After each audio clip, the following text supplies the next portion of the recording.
In this video, I'm going to go back and revisit several videos that I've already put up.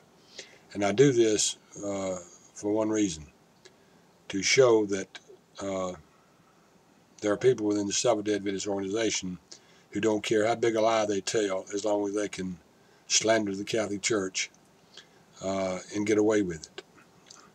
Unfortunately for them, I came along and don't let them get away with it. And they don't like it. I'm going to revisit the Rabbinic curse and the Catholic national issues. I've been looking at some websites, and the other day I was looking at a Jewish website, and they were talking about the Rabbinic curse and how totally a hoax it is, and how someone had invented the Rabbinic curse, because the Talmud does not contain curses. It contains commentaries on the law. And to show that the Rabbinic curse was a big hoax, they had found my video on YouTube, and here's some Jewish people using my video to show how wrong and how a big a hoax the Rabbinic curse really is. Now, Walter Veith uses this Rabbinic curse, and the man has no clue as to what he's talking about. That is the bottom line. Whoever invented this, I don't know who invented it. But it's quite obvious that Walter Veith has no idea what he's talking about when he put up the Rabbinic curse. Now, the way he cited it, as I've said many times, he has cited that as though he has read that in the citation that he gave. And that is a flat-out lie. Walter, you flat-out lied.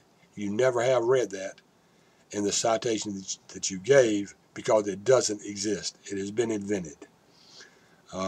Now, Seventh-day Adventists don't like to hear that, and they apparently don't have the intelligence to research these things. I'm going to put some sites down here for you to look at, but I was looking at one website the other day, and I'll have this website up there, where these Jewish people were discussing the Rabbinic curse. And one in here is talking about it being a hoax. He said, first of all, we do in fact read all the passages of Daniel when they correspond to the reading of the Torah. Second of all, we have a tradition, which is also a law that states you are not allowed to add or subtract to the Torah. Third of all, the Talmud does not contain curses in it. It only contains laws and commentaries on the laws. End quote. So there's a person, talking about how it is nothing more than a hoax themselves, and it doesn't exist. And it is listed under Talmud law. This is the way the zoologist Walter Veith puts it up there. He listed the Talmud law, page 978, section 2, line 28. Walter, once again, you show that you are a total idiot when it comes to reading the Talmud. That is not the way the Talmud is referenced. In fact, if you want the reference to it, you would go and find that it is actually folio 98b of the Sanhedrin Talmud, the part they call the Sanhedrin in there, and it's folio 98b. And in there, now Walter or someone has changed it to the word curse, but the word actually is blast be the bones, not curse be the bones. Because, again, there's no curses in the Talmud. But whoever invented this curse, the word blast didn't suit them, so they had to change it to the curse. And that is totally a fraud within itself. So when you get to looking at and studying them, what they're really talking about.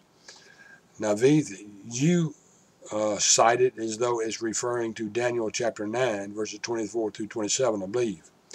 That, once again, Veith, shows your total incompetence, and the staff you have, incompetent staff, not to be able to do the proper research to know that they're not talking about Daniel chapter 9 and folio 98b. It is referring to the end of the book of Daniel, about the advent of Jesus Christ and the coming back to end the world. It's not talking about chapter 9 at all, Veith. So once again, it shows your incompetence and your inability to understand what it is about. This is not something that is You know, there's an old saying that some people rarely lie and some people routinely lie.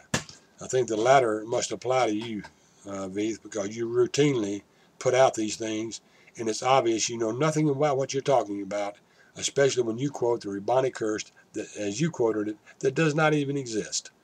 Ask any Jew. I mean, read it, study it yourselves. Of course, Seventh-day Adventists aren't good at researching. You know, I think that they're afraid to research because they'll find out that I've been telling them the truth all the time. And they've got this incompetent person over there named Rushdie, too, who always wanting to run around, Benegali's lying. But yet, when given the opportunity to challenge me and to prove I'm lying, he starts sucking his thumb, tightening Ellen White's girdle, and hides. Because the man knows he can't face me because he doesn't have truth on his side. He's just an incompetent Seventh-day Adventist member who's nothing more than hot air. He's had the opportunity, Seventh-day Adventist, to debate me on a lot of these things. But he chooses to hide and not do it. Let's look at the second thing now, the Catholic National. Once again, Walter, you cite this as though you've read it, or someone in your incompetent staff because it's on one of your web pages. The Catholic National of July 13th, 1895. Once again, the incompetence of your staff, or you, the one who ever did it, once again, it showed their incompetence. Because, as I've shown in my video, the Catholic National of July 13th, 1895, once again, does not exist. The quote itself exists, excuse me, the quote itself exists, but not in the Catholic National. So,